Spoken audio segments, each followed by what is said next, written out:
Hey everyone, you're listening to Nerd Boys Comic Book Blog. I'm Marco. And this is Damon. And today we're going to talk about the life and times of the original, the one and only creator of Batman. Not Bob Kane, but Bill Finger. I think Bob Kane was there. Yeah. He, in his own words, did 50 to 40% of the work. I think that might be a little bit exaggerated. I think Bill Finger did about 75% of the work. No, that's what I'm saying. I'm saying that Bob Kane said that Bill probably did about 50 to 70% of work, and I was like, so you did what? Like 40%? Like what is? You came up with the name Batman, right? Like it was weird. I was like, this is bizarre.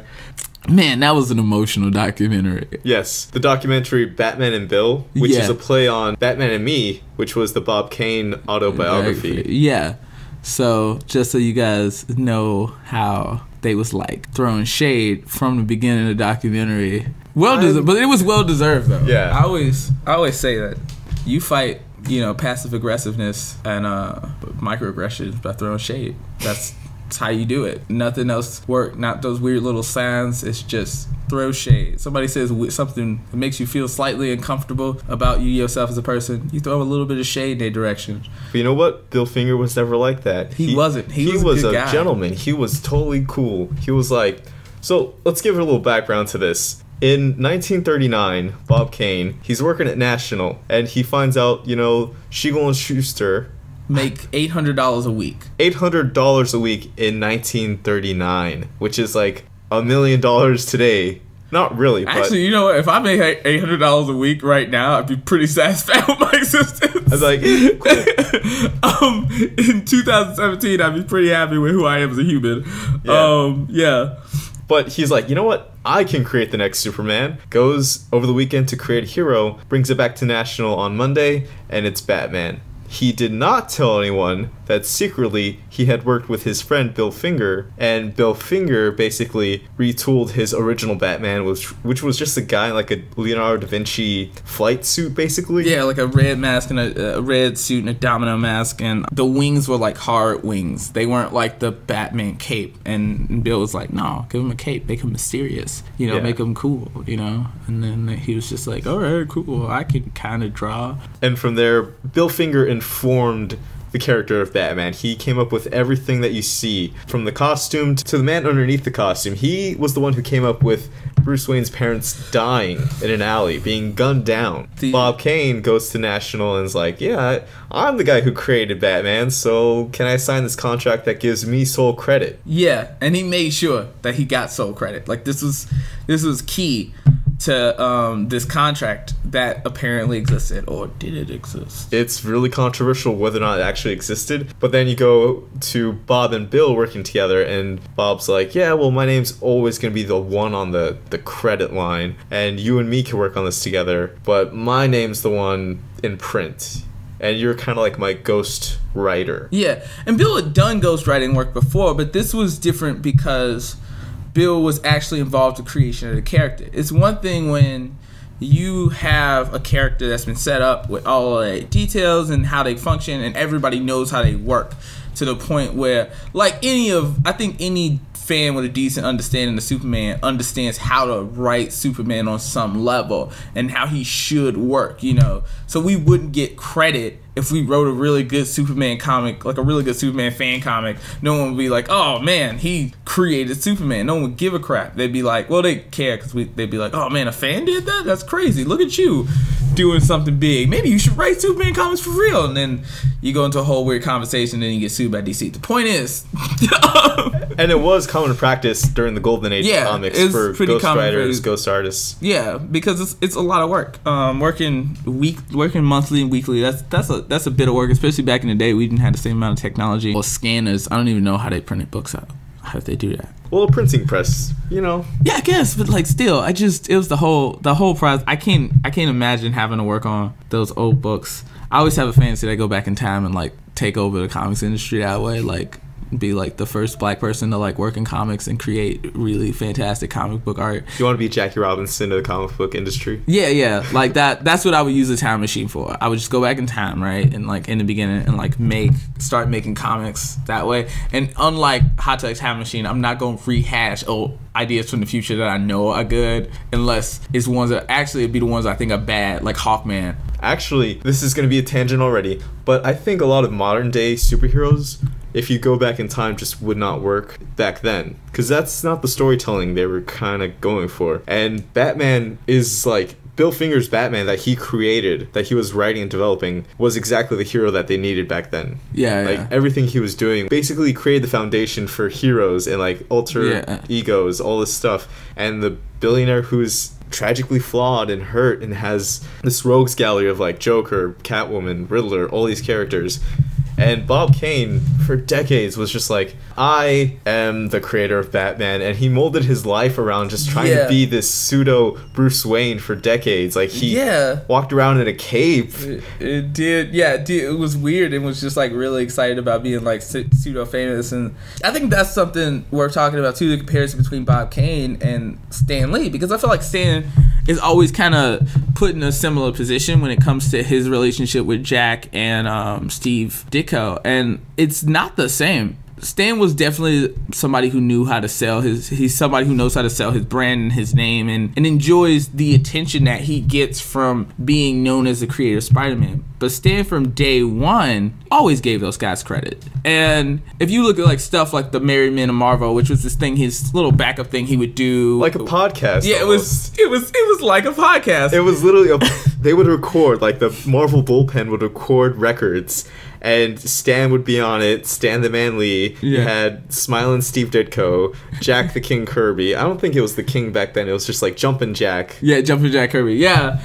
So it was never a thing of he was going out of his way to say, oh, I'm responsible for all the work involved in this. He wasn't going to take these guys who weren't as interested in flaunting around and force them to flaunt around. Steve, most of all, which is why I don't get why he's so mad about it, but Steve was like, no, like I'm not doing your weird radio thing. I'm drawing. Get out of here. I'm drawing Doctor Strange here.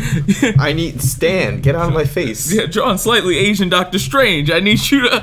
I need you. So like, it's a very different situation. As with those situations, the responsibility really comes down to us as readers in those situations when it comes to Steve and Jack, because we took Stan Lee being out in everybody's face and being the public image of Marvel as meaning that he did everything. Yeah. And didn't do our due diligence to make sure that we understood who was responsible for what, when that was information that was always at our fingertips. That was always information that was there. And with Bill Finger, he was purposely put into the background for the glory of one man, and that's actually like really despicable. That's a really despicable thing to do to somebody.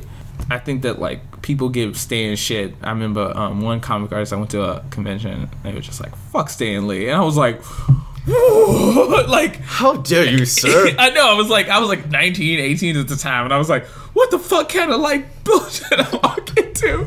Like, people in Ohio don't know how to act. Like, you people in Ohio, you may have brought Jerry Siegel and Joe Shuster out of here from Cleveland, and they may have been the most influential comic writers. I was been like, that's in Cleveland. This is Columbus. Get your shit together, sir. And even then, Jerry and Joe, they were like, you always knew them. They were the two names behind Superman. They created Superman. But Bob Kane was like, I'm the only name. Yeah. I'm the one and sole creator of Batman. And he wrote a huge letter when anybody said otherwise. Totally ignored it. And I think that was such a shitty thing to do. I mean, I think that's why now people are like totally, we don't even really, as fans who know about it, it's hard for us to even acknowledge his work in it, because that's just such a shit. He got to, dance around and do stuff for decades and sell Batman paintings other people painted. Yeah. So, he had his time, and now we talk about Bill. Yep. Bill with finger. Bill's really hidden legacy, and it wasn't really until like the 60s there was a Comic-Con in New York in like 1965. 1969? I think it was 65. Something, I don't know. It was in the 60s. It was either 65 or 69. Yeah. I think you might be right. It might be 65. And there was a panel that was recorded by a fan.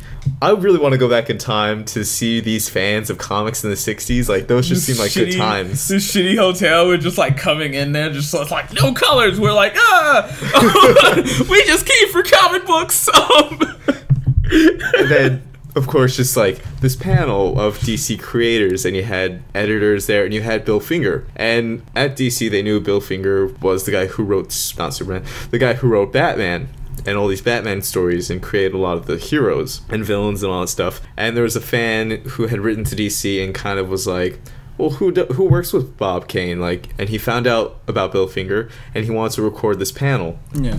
And Bill took credit for creating Batman, or co-creating Batman. And when Bob Kane heard about this, he kind of just wanted to shut that down automatically. No, it was somebody wrote, it was after the panel, another writer was like, the guy who really created Batman, he wrote a whole Bill Finger thing and gave out pamphlets. Like, he was just letting people know. He was handing out pamphlets like crazy. Yeah.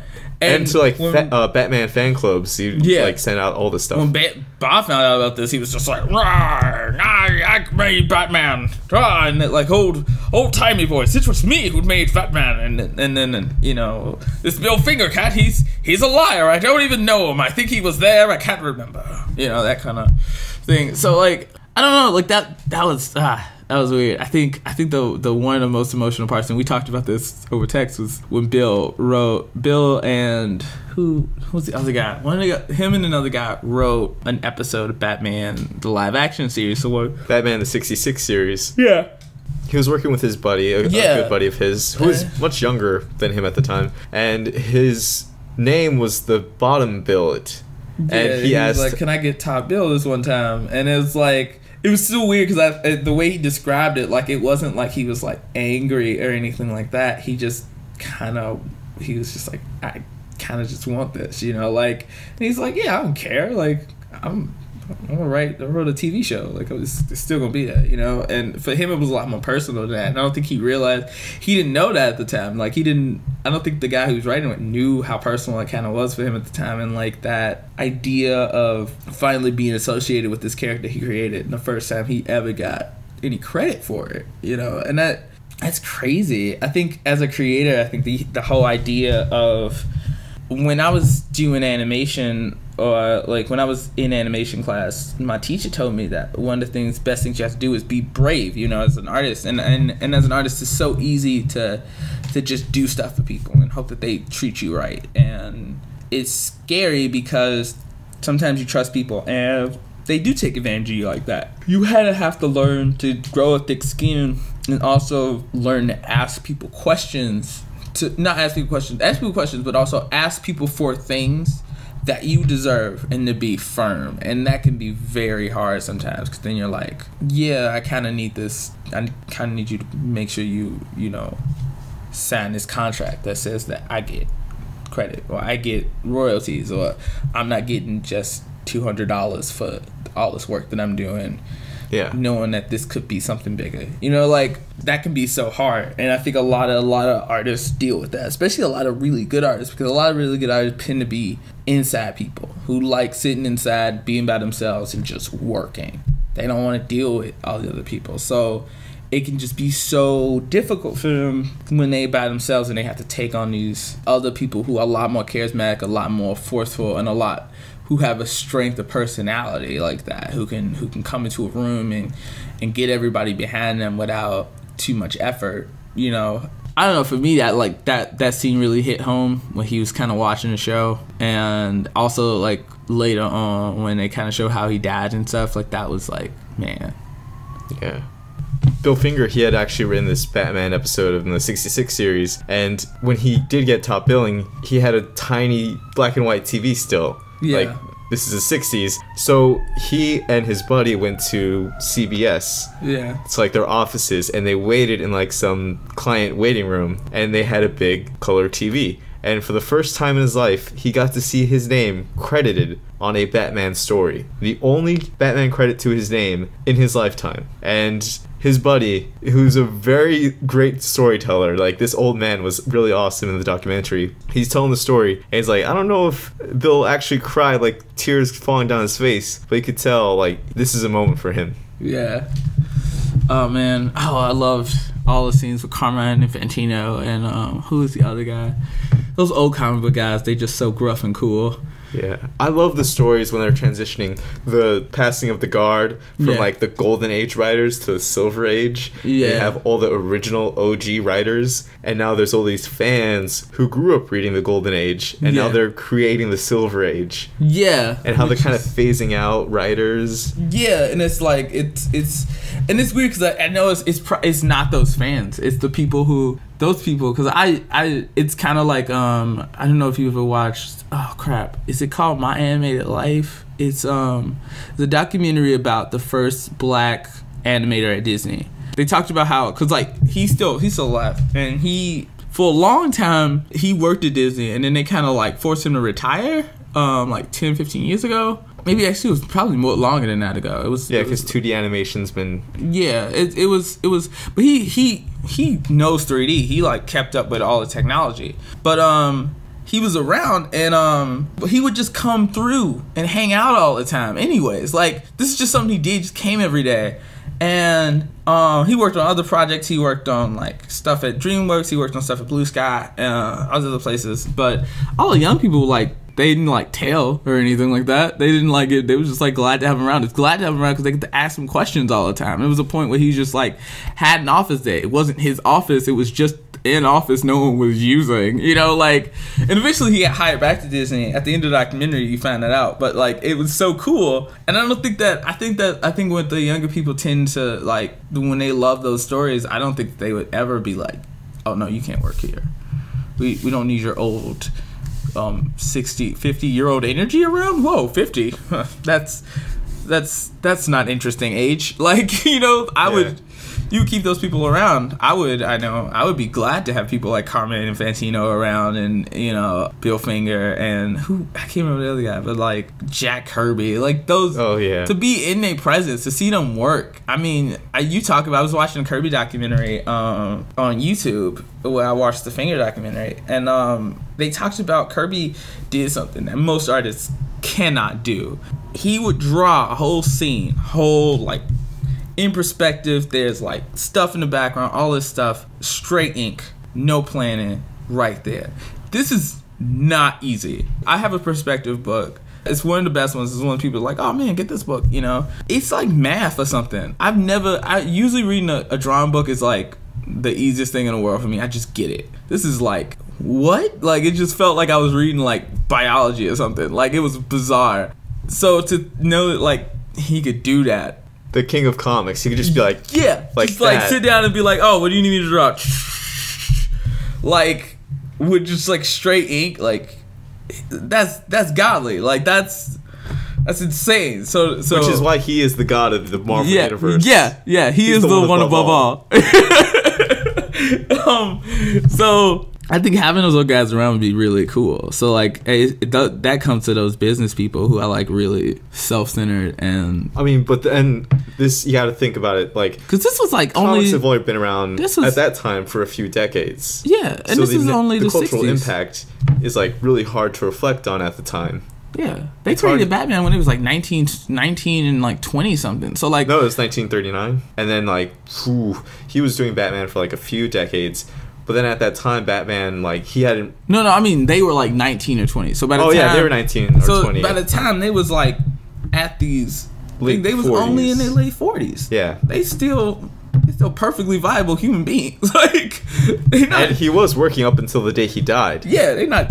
It's not like they were just like shitting in your jeans all the time, just in the way. Like, you know, like, these people were working arms and legs. So... that seems weird to me. I just think that I feel like it kind of sucks. I think that Bill just he didn't at least get to do other stuff and create other characters that could have become just as popular. Because like you have people like Steve Ditko and Jack Kirby who got that opportunity. Jack Kirby's created way more than just the Fantastic Four and the X-Men and Jack Kirby. the Hulk. He created the Hulk. He created the X-Men. He created the New Gods. He created Captain America. He created Darkseid. All these characters, all these popular characters people love. Big Barda, Mr. Miracle, Orion, all these characters. And Ditko created the Creeper, which is awesome, the weirdest character ever.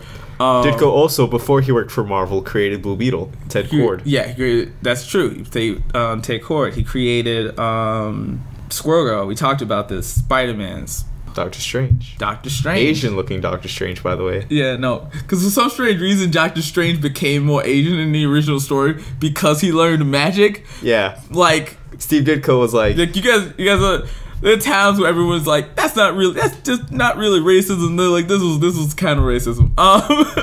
But it's funny, kind of. It's just funny looking back at that. It's funny because it's the past, and we know, like, there was a lot more, like, that's okay kind of attitude. I mean, there's literally a DC character called Egg Foo, which is like an egg with a giant Fu Manchu mustache. Yeah.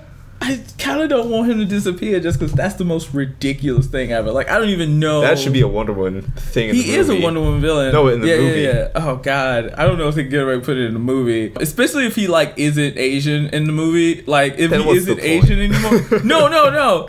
But he calls himself Egg Fu, and he has a Fu Manchu, but he's not Asian. He's just, like, some sad, weird weeaboo. Like, oh, my God. He's just, like... He's just like doing the accent stuff, and then you have like another character we know is Asian, like Katana, and just like, this is so offensive. Will you stop? He's just like, no, because he's evil. Okay. Like, oh God.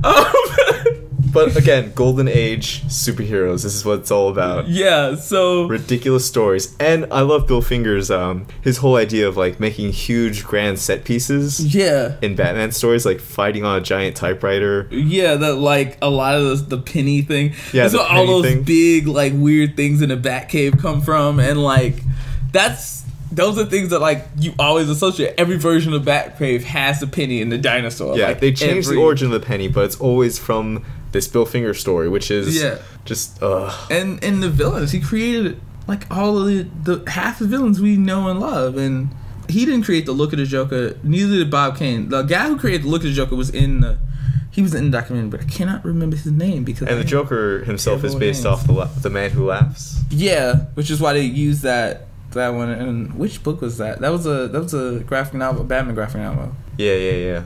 But I think the craziest part was when you found out that he still had, because Mark Goldman? No, Nobleman. Mark Nobleman. His name is Nobleman. He is a noble man. And he is a very noble man.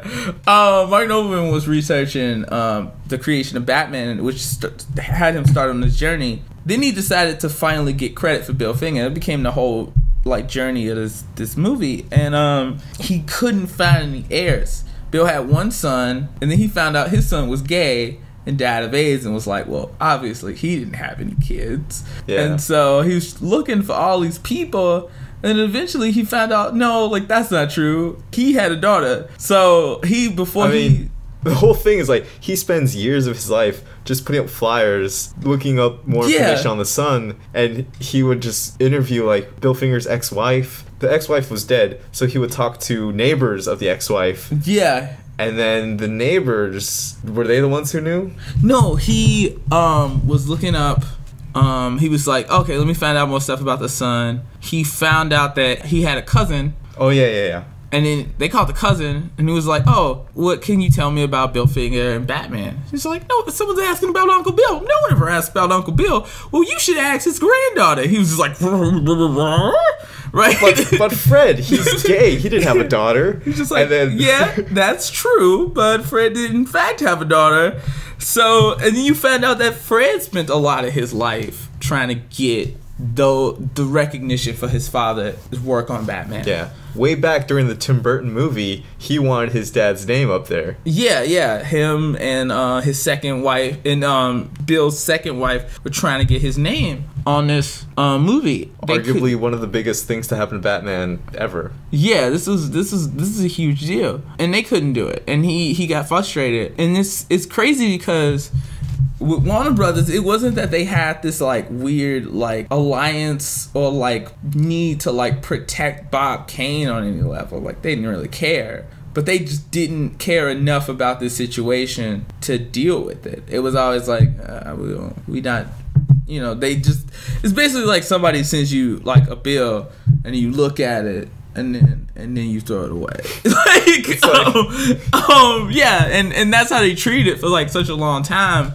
And then Athena, who is Bill's granddaughter, like when Mark met her, and he had to convince her to like try to do this, because for her it was a thing that carried a lot of weight, you know, because she knew the story about her grandfather, but no one ever believed her, you know, that he created Batman, that was something that he'd done, and so it was something that she stopped bringing up. I mean, except that she named her dog Bruce Wayne, which is pretty cool. I would have named it Ace, but that's not the point. Well, it's a funny thing because in the documentary they say in like 2007 he used MySpace to look her up. Yeah, which is funny because he was just kind of like, I didn't even think about using MySpace. Social media, what's that? I know, yeah. He called somebody and they're just like, she's probably on MySpace. And he's just like, why didn't I think of that earlier? Like, and it's so weird because it's just like, you could tell why he didn't, because it was one of those times where like, the only people that have MySpace were 14.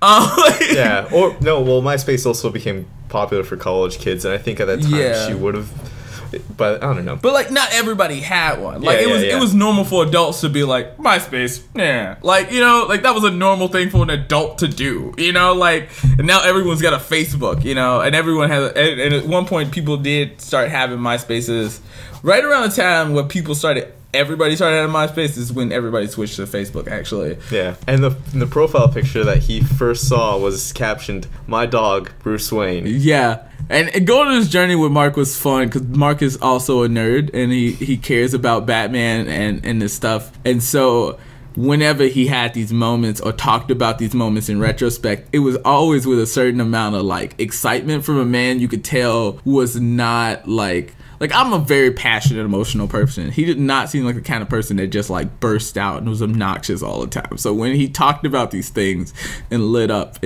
you get really excited for like the next thing on this journey to like get Bill's name on Batman. And it's like, this is so cool. Like, so it's just like, it's like gasp, like, oh my god, our dog's name is Bruce Wayne.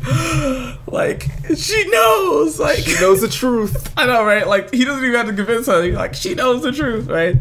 So when he meets her and they go through this whole process, and it's interesting because they get in touch with Warner Brothers and DC Comics, and they're like treating them, giving them gifts, they bringing them premieres, they're doing all this stuff, and then kind of creating the impression that stuff is cool, right? Yeah, right. We're fine with the Finger family. Yeah, but you know, Mark is still doing this campaign to get Bill's name on Batman, so he's letting everybody know about Bill Finger, whether it be through his book. He releases his book, people start reading the book, he's going to conventions talking about it, he's giving people information, so fans are becoming more and more like, they're becoming more rabid about this. People are becoming more and more, and it's weird because I remember this period of time. I remember when people were like, Bill Finger and like Batman. This was like, because this was only a few years ago. This was the documentary came in 2017, but most of it the end of it kind of takes place tail into 2016, and then like this was 2014, 2012, something like that. Yeah. And so I remember that. I remember people talking about Bill Finger. I remember reading articles about it. I remember the book. I remember all of it. So I was like, wow, this is crazy, you know. And I remember when I remember that because I do remember reading an article and thinking like way less of Bob Kane, and also looking at his picture and thinking he do seem kind of shiesty to me. Like, I don't trust his face. You don't trust the guy named Mark Nobleman? No. Bob Kane. Oh, Bob Kane. Because I had never seen Bob Kane before. I had, because I watched a lot of DC documentaries before this, and he was always, before this whole thing, he was always the face of Batman documentaries. Yeah. He was always the one, like, oh, he created Catwoman, he did all this and that. So, like, around the time of, like, the Batman Begins and Dark Knight, when documentaries were coming out, it was all him. Yeah. And then around the time of The Dark Knight Rises, and after that, you're starting to get rumblings of Bill Finger. His name keeps showing up. Yeah. Like, I feel like, I seen, like, pictures of Bob Kane, but I never got an impression of him before. Like, I never sat and looked at him before. But this is when I, like, was, like, I looked at him, and I was like, oh, this guy seems like kind of shysty. He seems like somebody I can't trust. But when fans started getting involved, of course, we ain't got no chill. And we will go straight up to a panel and be like, so hey, when's Bill Finger gonna get credit? Gonna get credit for Batman. And they was just like, we cool with the Finger family. Nah, they ain't cool. He was like, doing nothing. Like, no.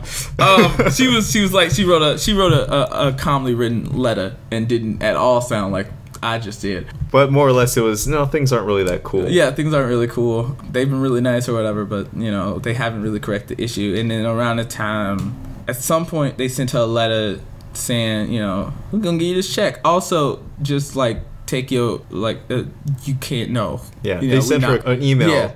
Yeah, it's like no, we taking the name off. And then Athena calls her half sister, who is a lawyer, and they got this handled. Thank God for that lawyer. And it was cool because it was interesting because speaking of we were talking about the contract earlier, everybody was talking about this contract, but no one could find it. So no one had this contract. On top of it, Bob admitted a few times in documents that Bill was involved in the creation of Batman. A lot. Not even a little bit. And in his autobiography, there was a ghostwriter for his autobiography who was interviewing him, and he gave credit to Bill a lot.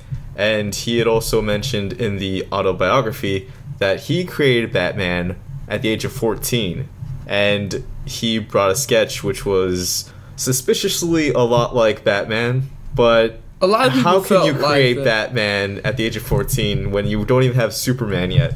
To be fair to that one, and I thought about this, I've created a lot of characters that I've rehashed and used over and over again since I was a kid, so it's not impossible, but the version of Batman that he created, the one that he claimed to create, was way too different from the one that he made later. And it also was way before superheroes were a thing. And you would think Batman wouldn't have a leotard. And, even if he was a hero, he probably wouldn't have had the aspects of Superman. He would probably be like some weird bat detective guy, or like the Green Hornet or something. Yeah, more like those old pulp heroes than anything else. So everybody is suspicious of this thing, because it was too similar to what they knew. There were too many aspects that were from the later versions of Batman that he created with Bill. So they were like, I don't know. And I do believe that he kind of created this afterwards. I'm not saying this.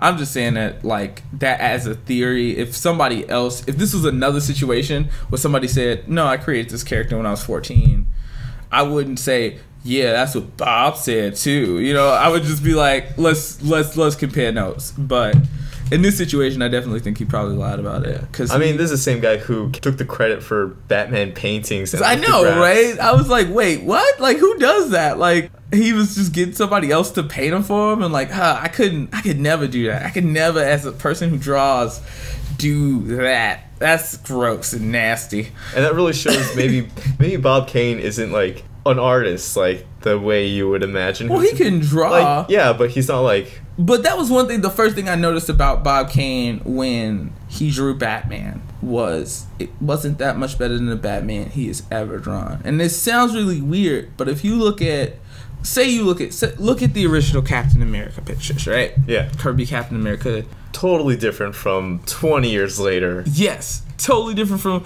And while around the 60s, Kirby gets a very set-in style, it's still even if you watch, if you an artist, you understand it. You just change up a lot. You change up, and you'll see that with any artist you love. Jason Howard, who does Astonishing Wolfman, he did Astonishing Wolfman. Now he does other stuff. His art is completely different than when he did Astonishing Wolfman. It's crazy how different it is. So to see this man in his late 60s drawing Batman he drew it, it wasn't even that good. It was I don't know, it was a little weird. It was a little wait, why doesn't he draw Batman better than this? That was literally my first thought. Why doesn't he draw Batman better than this? Yeah, because he was in that interview with Stan Lee, and it's yeah, this is a weird Batman drawing. It's maybe half of it is age, but maybe another half is just he didn't really try to develop anything. Age is not gonna stop. There are artists who just kill it. They destroy. at 60 or 70 years old. Like, it's not even but at that point, every person varies, of course. Yeah, I mean, people age, yeah. But, like, even if you look at, oh, man, there was somebody, he drew a comic about how the Hero Initiative helped him out because he was an older comic book artist from back in the day. And his work was the inspiration for those, well, not the inspiration. Roy Lichtenstein, like, lifted those panels from his books and made those big pop art paintings.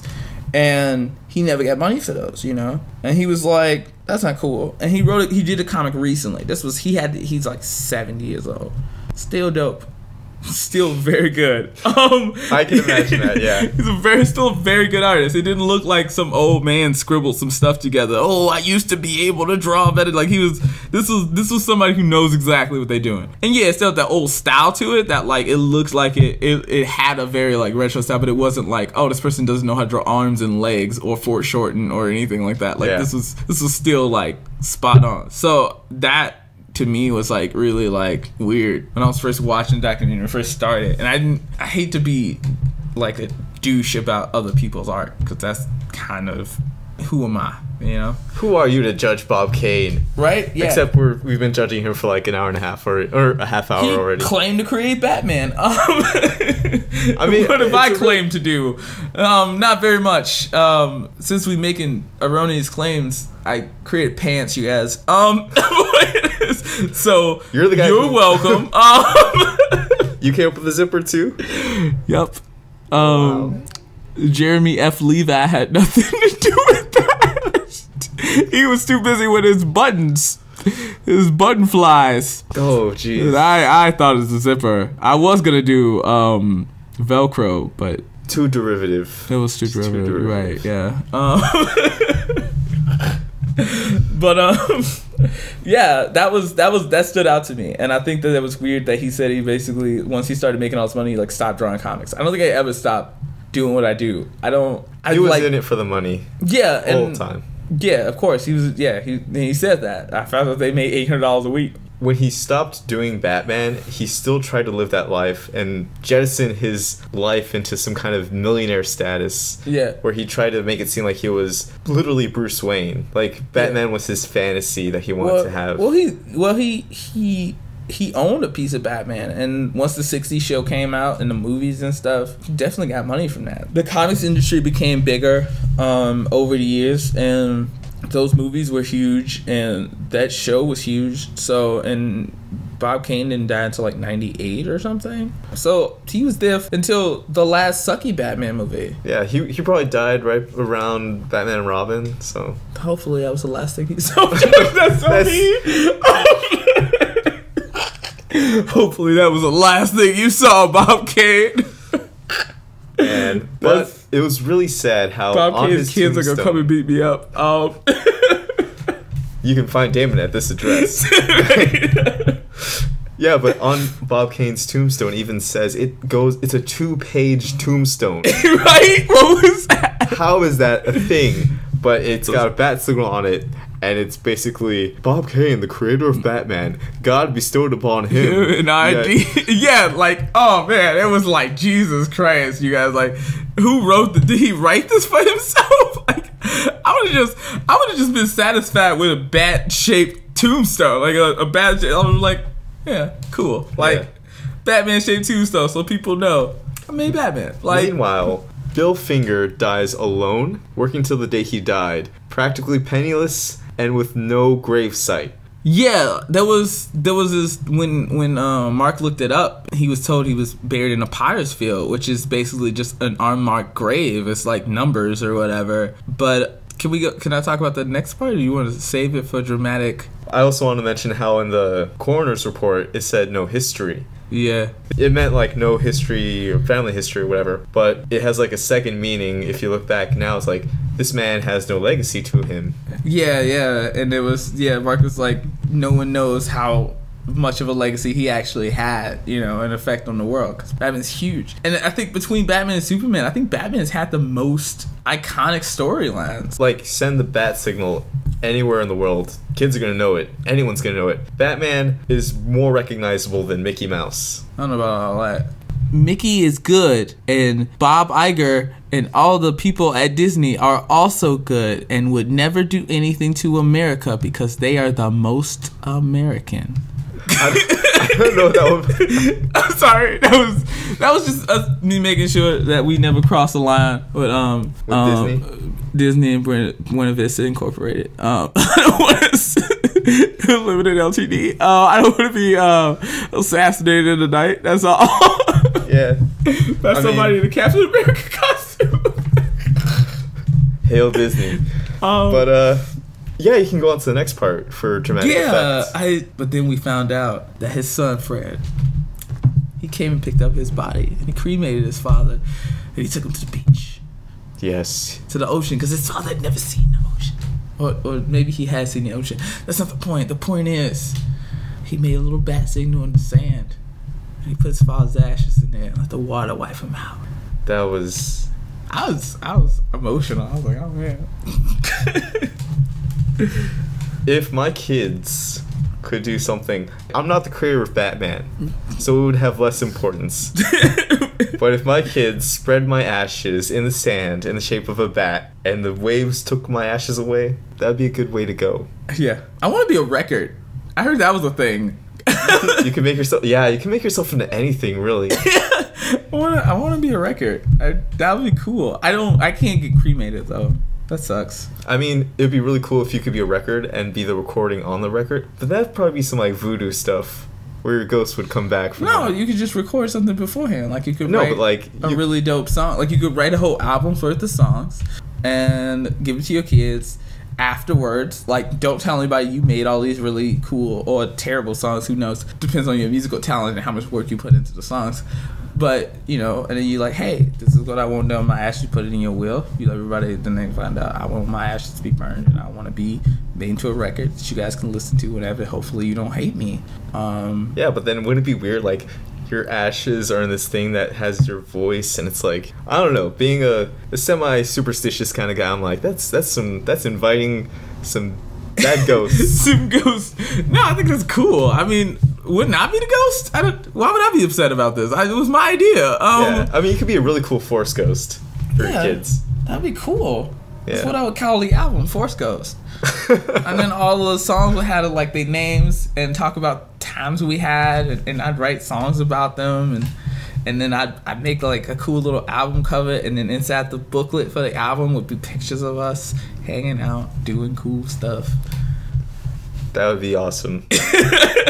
I still like the Batman idea though. Yeah. And it's more touching. It's more personal for Fred. Yeah. To have done this for his father. Yeah, it was really something. That whole documentary, and I told you this, I literally went and watched the beginning of BVS until it said created by Bob Kane and Bill Finger, and I turned it off after that. I already know it's gonna be terrible, but I had to because it was just like when Mark was watching the movie and the thing, and you saw him well up before he realized he was watching the worst movie of that year. Well, arguably Ghostbusters was worse. I laughed at Ghostbusters. Chris Hemsworth is funny on his own. Chris Hemsworth was funny. I mean, it had some funny scenes in it. It was not the best movie in the world by no stretch of the imagination, but it had my girl Kate McKinnon in it, so I was satisfied with all of her parts, and also the surprise of Chris Hemsworth being hilarious. And also the wonton joke, it worked with me. I don't know if it worked for everybody, but I was with that. Now there's too many wontons, not enough wontons. Because you could relate. I was there, yeah. So it wasn't bad. It wasn't the worst thing I'd ever seen. It wasn't Batman v Superman. Yes. But do you want to get into this huge struggle that they had to just get the credit line changed? Oh, yeah. Like, it was crazy. You would think... I guess I could see how it would be so hard, but, like, at the same time, I felt like it was such common knowledge in that industry that people should have been a little bit more, especially on the DC side of things. DC side should have been more like, you know what, we gotta get this done. But then, because their parent company is Warner Brothers, and maybe they didn't want to invite too much controversy. What they didn't want to do was invite other people to start making claims against them, because that involves paying a lot of lawyers. That involves possibly, and depending on varying degrees of like how much rights these people have, you might have some crazies, but you might actually have some people with some actual clout. So then you got to pay those people off, and that's a lot of irritation. The basically it could go either way in all those situations. In every single possible lawsuit that could come up, that they just like, we don't feel like it, like we don't want to deal with this, and they was also comparing it to the Superman situation. The Superman situation was more of how do I put it, a trick on DC's part as National Comics. Yeah, back then they had sold the rights to DC for what, $1,200? Yeah, something like that. And they've sued to get the rights back. Joel Siegel and Jerry Schuster, they still get credit. We all know they created Superman, but their family doesn't really make money off of all the Superman merchandise, all the Superman movies, all the Superman stuff that gets made every day, every year, And they sued later, and they didn't understand the contract they were signing as kids, like they didn't get that. And they had no idea how big Superman would be. I mean, if you looked at like any newsstand, half of it was Superman ripoffs. Yeah. So it's like Superman's just another character in this big some of the best superheroes come as Superman ripoffs. You got Captain Marvel, basically a Superman ripoff, except magic. It's awesome. Like, and then you had Blue Beetle's predecessor, I forget his name, but he was basically a Superman ripoff at the time. Yeah. He was just in red, all red. Really? Why was he? Fox. Not Fox, like the movie studio, but Fox, the publisher. Yeah. They had created Blue Beetle, who was like the Dan Garrett, Dan Garrett. And then the character they created before that was literally just a Superman ripoff with like a popped collar and all red. So it's like, if Superman's blue, this guy's red. That's our legal difference. Yeah. They lost that big time. And that's why they created Blue Beetle. Yeah, okay, that makes sense. I was like, well, why'd they call him Blue Beetle if he was in all red? That's so confusing. Actually, Blue Beetle was mostly wearing green back then. That's so weird. Yeah, because Blue Beetle was actually a Green Hornet ripoff. I'm getting way too far into... I'm enjoying this. This is information I did not have. We could totally do another... Because like Golden Age's comic stuff is so interesting. Did you hear about what was he called? The bee or something? He was a guy with one bee. He could talk to one bee. He didn't have a swarm of bees. He didn't talk to like the queen bee and she talked to the other bees. No, he wasn't half bee. He was a man in costume who saved the day. One bee. That's like every Golden Age hero though. It's like it's a cop or it's a reporter or it's a guy who has this one trait and he can punch really hard. Yeah. Whether it's because he's strong or because he's breathed in some chemicals. Yeah, that's the lesson. The lesson I learned from all the terrible Golden Age characters is that your power should never be too specific. If it's too specific, it's stupid. It can't be too like you gotta be able to like stretch that out. Which is why Batman's so perfect. Yeah. Batman has no power, but he has all the skills. He can do anything. He can come up with any solution to any problem. It's pretty dope. It was an emotional movie. I did not expect to go into that. Like, I watched a lot of documentaries. I did not expect to go into that coming out sad and kind of like. But at the same time, like it was like Into the Breakfast Club, like that, like fist in the air, like that's how it felt. Because that's also this man's whole life goal. It felt like he'd spent 10 years just solely focused on giving Bill Finger credit. Yeah, but it's a very noble goal. Yeah, that's why he was a nobleman. Maybe his name was changed afterwards. Dude, that would just make him look like a douchebag. No, like. DC's like, from now on, you are a noble man. You are Mark Nobleman. You have been named. That'd be funny though.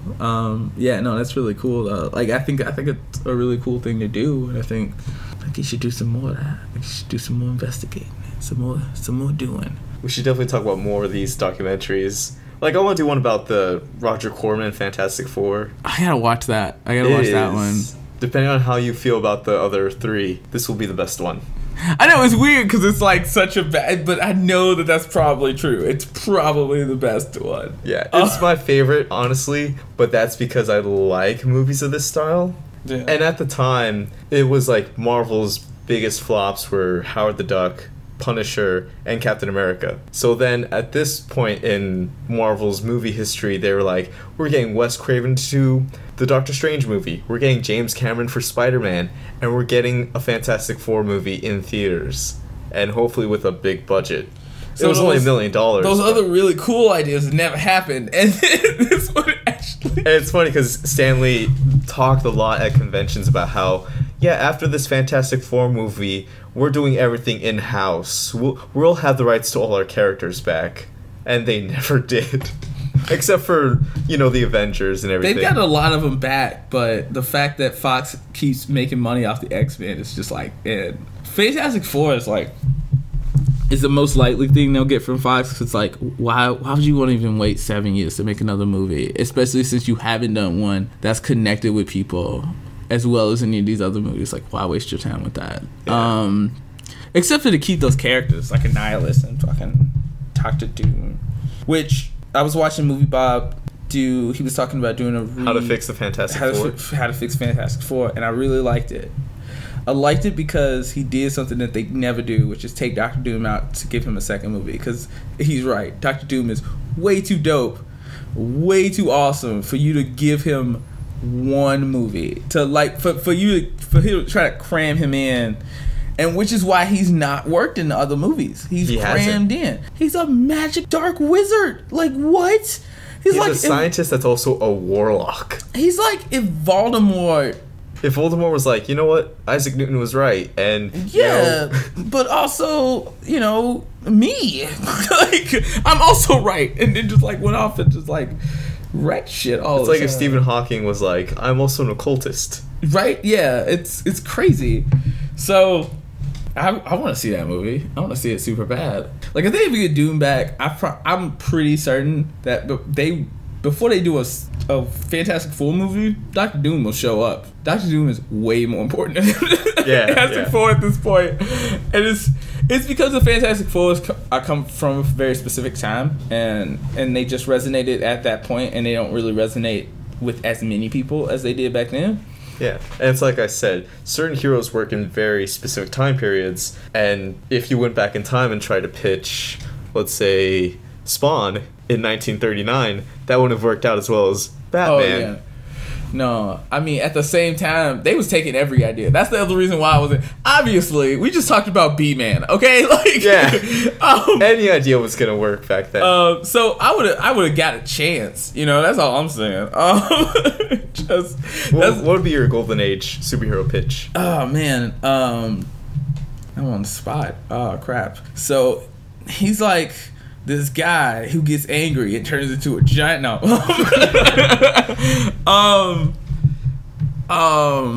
Probably I would do girl with, like, psychic powers who fought aliens in space.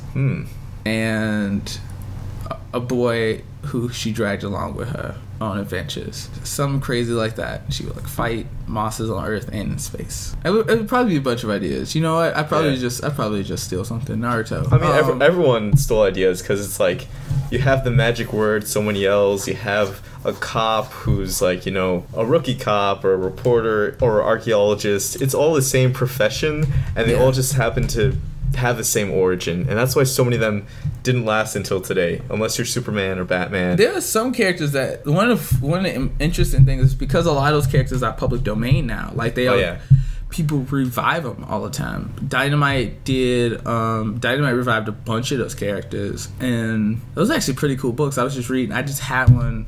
I can't remember what it was called because it was like a very specific. It was like a horror version of all those characters, and it was a Warren Ellis book. It was really cool.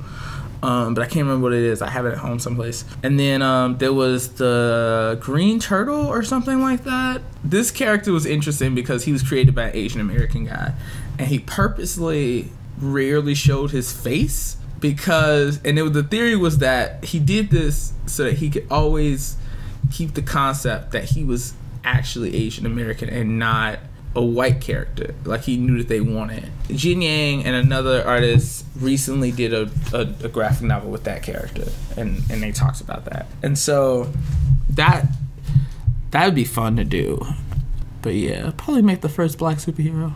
And it wouldn't be like a guy with lightning powers. No, he wouldn't have lightning powers at all. He'd probably have fire powers or the power to turn white. No, and he'd be called the Passer.